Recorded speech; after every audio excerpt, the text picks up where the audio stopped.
You're listening to the Perth Property Show, Australia's only weekly property podcast by West Australian experts for West Australian listeners. Catch your latest episode every Monday at 7 a.m.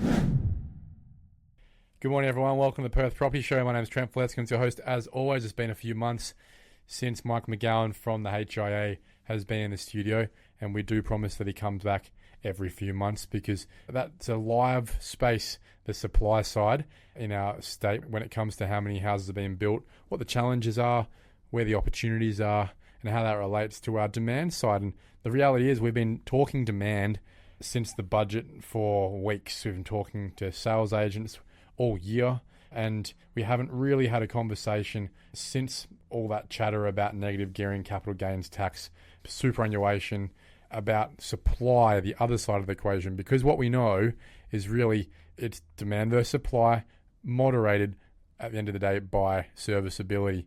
Let's have that conversation, Mike. I really appreciate you coming in, mate. Before we do chat, an update on the market. We're at mid 6,000s in stock level, which is half of a balanced market.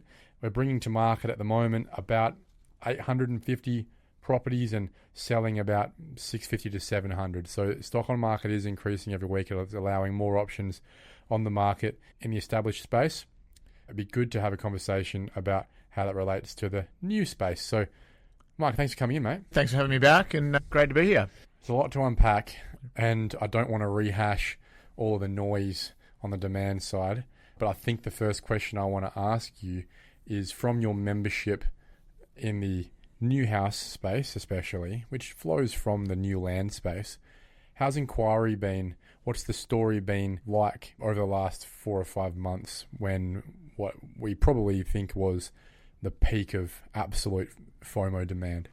Yeah, obviously we started the year in a really exciting place, and it was pretty steady and almost predictable as to kind of what it was going to look like.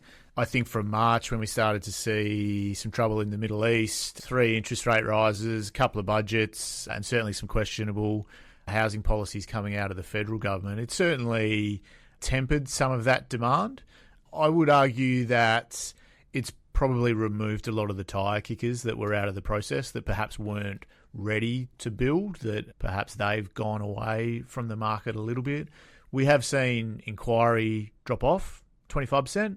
But I still think the sales data that we're seeing come through is reasonably consistent. Are builders worried at all? I mean, 25% sounds like a big number, but I think if you asked a lot of people in the building space at the start of the year how you're going, they'd say, "You look, mate, it's really bursting at the seams. We're just lucky we've learned how to manage it since the last boom in the COVID times." Yeah, I think most builders would have 8 to 12 months worth of work in their pipeline, so they're comfortable of kind of what that process looks like.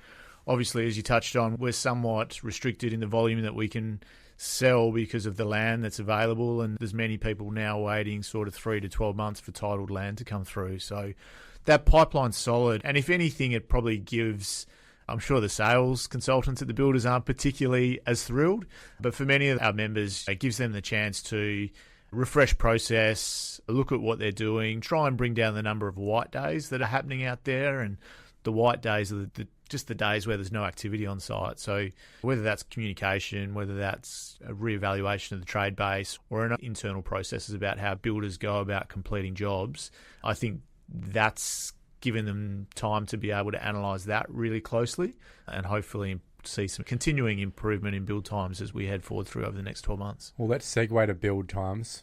What's the fastest we could ever expect, and I guess history would tell us this, project builder to build a standard 4x2 in Perth? I've got builders telling me that they're aiming to get back to 5 to 6 months. That's great. It would be fantastic. No white days though. That's what exactly. But I was over in Queensland a couple of months ago, and they're doing it over there for a 2-story product. So it's not to say it can't be done. It's just obviously we need more trades, different methodologies, methodologies to be able to fast track some of that. So I think that's the target that most builders are getting towards. I think we're probably around 10 to 11 months at the moment for a pretty standard build. And then obviously some flexibility. Some are coming in well inside that, and some are taking a bit longer. I think when we think about our completions and starts data, it has to indicate that we're taking more than a year because we're starting more than we're completing, if that makes sense, every 12 months, right? So it means it has to take more than 12 months on average for our homes to be built.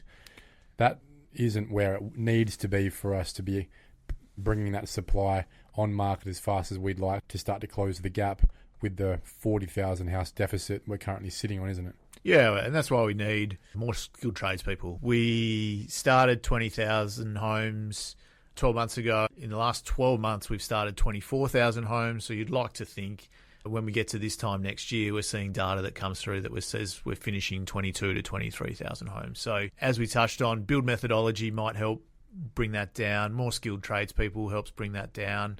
And just continuity within the building environment is going to help that as well. Now, that's still below our targets. Last time we spoke, it was one of the most stark mic drop moments when I asked you, can we build more than that? And you said, I don't think so. Has that view changed? Not in the short term, no. So I still think probably for the rest of the decade, we are going to be building somewhere between 20 and 24,000 homes per year. And that's simply based on the fact that we don't have a huge volume of land supply that's going to change that figure. I still think there's issues around high density feasibility that mean any of those projects that do go up, we're not going to see completed in the next 2 to 3 years anyway. Because that's the delta, isn't it? That would have been the extra 10,000 if we were going to go for it. It probably wasn't going to come from the house and land space anyway. It never had.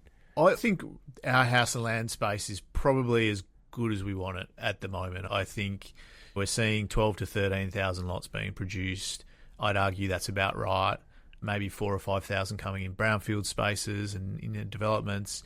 And then, we need to see that high density number get back up towards 5,000, 6,000, 7,000 homes to be able to make sure that we give people housing diversity, give them the ability to live where they want to live and not necessarily just have to go into the greenfields because that's all that's available.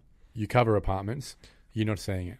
We're seeing the sales. We're not seeing the starts, I guess. And I think that's still a case of I hate looking backwards too much, but we will regret losing the likes of the Pindans, the Jacksons, the Pro Builds that were able to build the affordable apartment. It's really Finbar now and probably a couple of other smaller players that can do it on scale. And most of the other high-density builders are operating in the high dollar space. And they're limited by what sites are available and how many fairly well-off retirees want to buy into those spaces as well. Yeah, and I guess those wounds are raw as well, right? So if you were a builder and you were looking at what market segment you might step into, when you're operating at tighter margins because you're trying to build affordable product, it doesn't take much. And as I said, within a 3-month period, we've had price increases, material delays and interest rate rises, and they all taken effect. Tell me about those price increases and those delays. Obviously, there's some effects that have come out of the war. A lot of people have said that there's going to be a latency in that. You probably weren't going to see a lot of the impact. The reality is, though, as a developer on my side, we saw the emails coming in within a couple of weeks saying, hey, it's impacting our fuel, our transport. We need some sort of force majeure situation here where, Trent, you help us pay our bills. And you've got to ask yourself a question, really. Do you want the same thing to happen as happened 5 years ago, where a lot of these builders just go broke? Or do you dip into your pocket a bit to help support the industry so that you still have some choice of builders in the next couple of years? I think people were probably a little more scared than they needed to be at the time because we don't know how long those things were going for. But you're saying that it did have an impact. It is having an impact on more excuses by suppliers and wholesalers for price rises, which then has to filter on to the next fixed price contract. Yeah, I think we're still seeing annual increases of somewhere, let's say, 4 to 5% in the price of materials. That's $25,000 bang on the same house year to year. And then if you throw in what happened through April, and you're right, within a fortnight, everyone had a price increase. We were trying to work out, was it a fuel cost? Was it a material? Was it gouging? Product price? Was it gouging? I reckon a lot of it was gouging. There was a fair amount of it that was a guesstimate of kind of what it might cost a business and probably a little bit of mayo on top to give them extra comfort because we didn't know how long it was going to go for. I think majority of the industry, though, worked reasonably collectively and the wounds of COVID were still so raw that everyone took a bit of a hit. I think some companies did really well as including it and leaving it as a levy rather than trying to bake it into an overall price increase. And as Obviously, the federal government stepped in and reduced the excise. Some of those start to come off kind of May, June. I think the overall factor is, though, that an annual price increase now has gone up from 4 to 5%, probably to 6 to 7, to be able to absorb some of that costing. What happens there, though, when you've got interest rates rising? People are hitting affordability limits left, right and centre. They're hitting the 850 cap in the 5% deposit scheme. Land is getting more expensive to develop in lockstep because they've got a lot of fuel and things getting delivered to develop that land in the first place too. So what's got to give?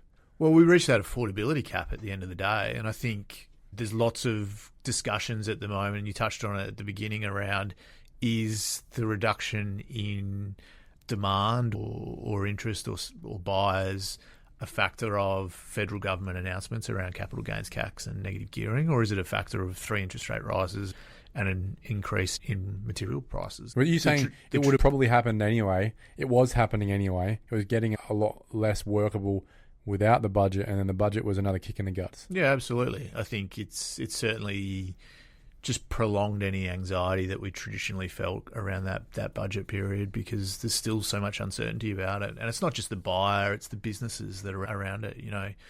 So that invariably means less supply over the medium term.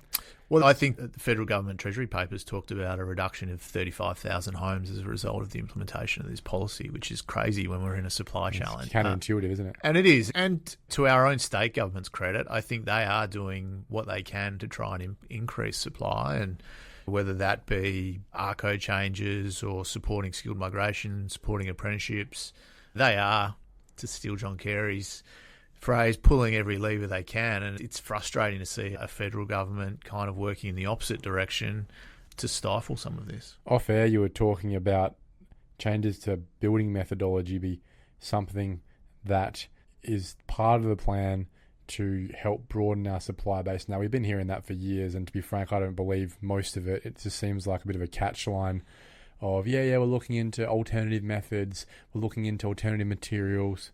But is it starting to become more of a reality now?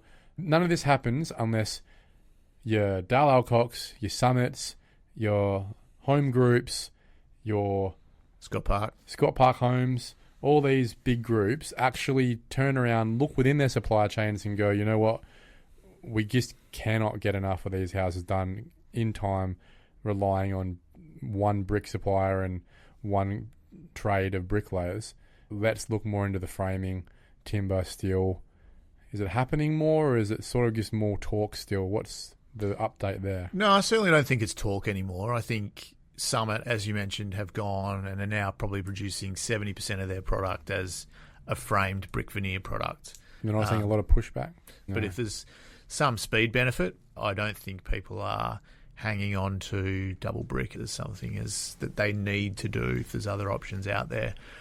I do think what we've seen over the last 10, 15, 20 years that you talk about is a bit of chicken and the egg. So the manufacturers and suppliers don't want to invest until they know that they've got a commitment from a builder, and a builder's not necessarily willing to invest until they know that a manufacturer and supplier can actually deliver. And then they have to condition the market as well at the same time. 100%. So I think the smart move by the state government was the Housing Innovation Fund, where they've provided up to $5 million to probably about 10 or 15 different projects over the course of the last month to help them scale up and bring in new equipment to be able to deliver this. So and I think big engineering firms knocking out a crap load of steel framing. Roll forming, whether it's timber or steel, there's a little bit of modular stuff in there to support the growth that we've seen in that area, but it is to increase the capacity of alternative methods of construction to be able to support growth. Now, I think that term modern methods of construction gets thrown around a lot, and no one really knows what it means. Yeah, not a lot actually happens in the background of it either. No. It's like a slide on a presentation at your annual review, and people sort of glaze over it knowing, I didn't see any of that this year. Yeah, so what I think it means for WA is over the next 5 years, we'll go from probably 70% double brick, 30% brick veneer, and probably in 5 to 8 years' time, we're probably at 60% brick veneer and 40% double brick. So there's a shift. It's going to continue to happen. It's a revolution, Mike. We're going to catch up with the rest of Australia, and I think there's benefits in moving into that space. Do you see a world before you retire where double brick is a unique product in the spectrum of builds that year on your last year before retirement, where it was just a special build, a couple of hundred stonemason style bricklayers still out there plying their trade? Or is it something that will always be a part of the fabric of our 20,000 houses a year? I think in WA we're reasonably patriotic, so I think it's always going to be something that is a key part of our construction methodology. And architecture, right? It's a part of architecture. And it provides an amazing amount of flexibility to change the direction of your building every 30 centimetres. I always think brick's going to play an important role. It's probably just not as significant. And it probably can't because we don't have the capacity here. If we want to grow and we want to build 25 to 30,000 homes because we want more people to come to WA, we want it to be a thriving metropolis. That's right. Can't keep being in the same number, right? Because as a percentage of people in the state, it actually keeps dropping. Yeah, so we need to find other ways to support that growth. And I think we've been really clear that it's not one versus the other. It's just a collection of both to be able to deliver more. And I want to tie back to that now, actually. The reality is, the last time we had a peak in construction numbers for the year was back in 2016. I think we built close to 30,000 homes off the top of my head. Now, our population has grown 20% since then. So you'd think that number we're targeting is 36,000, right? That would be being equal with something we did 10 years ago. You're just announcing 20,000 was our last year. So we're 16,000 houses off just being parity on what our peak was 10 years ago. Add that up over a few years, it's pretty easy to see why we have a deficit. Absolutely, yeah. And I think it's been widely communicated that we've gone from 30, we went down to 10, we've gone from 10 to 20 in the last 5 years, which in some ways is great. If you said we're going to double our capacity and delivery in 5 years, I think that it'd be honourable, but it's still not enough. No. And I think expect somewhere around about 60 to 65,000 people to come to the state every year over the next 5 years. So that's a deficit. You don't have capacity for more than 50 if you look at your numbers. That's 25,000 homes a year we need just to be able to keep those people. So that's why things like continuing to push for different methodologies, higher density and more skilled workers now helps support that in the future.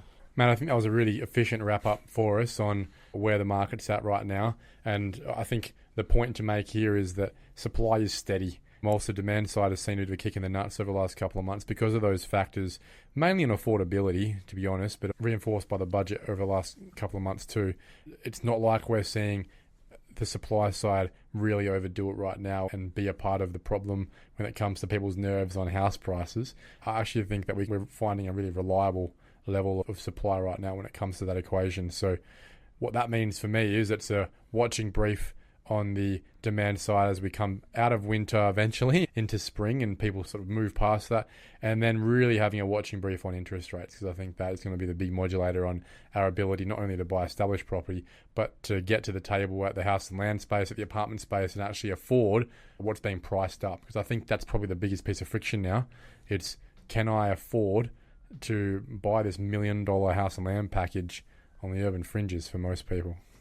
Yeah, absolutely. And I think the resilience that the industry showed over the last sort of 3 or 4 months to be able to tackle a number of challenges that have been thrown at it but continue to consistently deliver supply has been really encouraging. And I monitor social media pretty closely just to kind of see what some of that sentiment is. And certainly the volume of dissatisfied customers has dropped. I think the communication coming out of the industry is a lot better than it was. And I think now you're right, it's around what can we build for how much as we look into the future and where. And for me, that's the fascinating part of what's going to happen over the next 2 or 3 years as we see people innovate. The industry's probably ripe for a disruptor to come in and challenge the status quo. I don't know exactly what that looks like, but I'm really excited to watch and find out. You're not one of those admin on Dodgy Builders Perth, are you? No. Just a first-time caller, long-time listener kind of guy. Quick plug, Tim Reardon's coming into WA, your chief economist, who lives over east. He's one of our favourite guys to get in this podcast as well. So he's going to jump in September on the pod, but he's also going to come over and do a luncheon. Can we plug that? Yeah, September 4 at the Westin. We've got one of our economic lunches. We generally do 2 every year. So Tim will be across. He'll talk, I guess, really well about what's happening at a global level and how that affects what's happening is here both across Australia and locally. I think there's some really interesting things. We've got Victorian elections towards the end of this year, and everyone's watching that really closely. We've got the Brisbane Olympics that aren't too far away. They're going to really impact supply of workers and what that means for industry locally. So encourage anyone who's interested to get along, get on the HIA website. And we'll also have a panel of builders there that'll be talking about some big heavy hitters as well. Yeah, we'll announce those in the next couple of weeks, and really keen to see what their insights on the market are as well. Guys, if you're listening, I don't often plug many things, but I think it's a very interesting one for you to jump on. September, Economic Outlook Luncheon. Get over to the Westin, get yourself a steak and a bit of potato gratin, and get yourself a ticket on the HIA website for that event. It'll be well worth your time. Mike, thanks so much for coming in, as always. Love having you on, and love the honesty, the candid nature, and just that reality that this is it at the moment. This is what we can do. It's what's comfortable. It's what's safe. And really, the rest of the equation is affordability, migration, and that leads to the demand side as well. Thanks, mate. Always good to come in and have a chat. Cheers. Thank you for listening to another episode of the Perth Property Show. If you've only just joined the conversation, you can catch up by heading over to our website, perthpropertyshow.com.au, subscribing to the podcast, or joining our Facebook page. Don't forget to tune in next Monday at 7 a.m. for more expert insights, local analysis, and suburb spotlights. Happy hunting!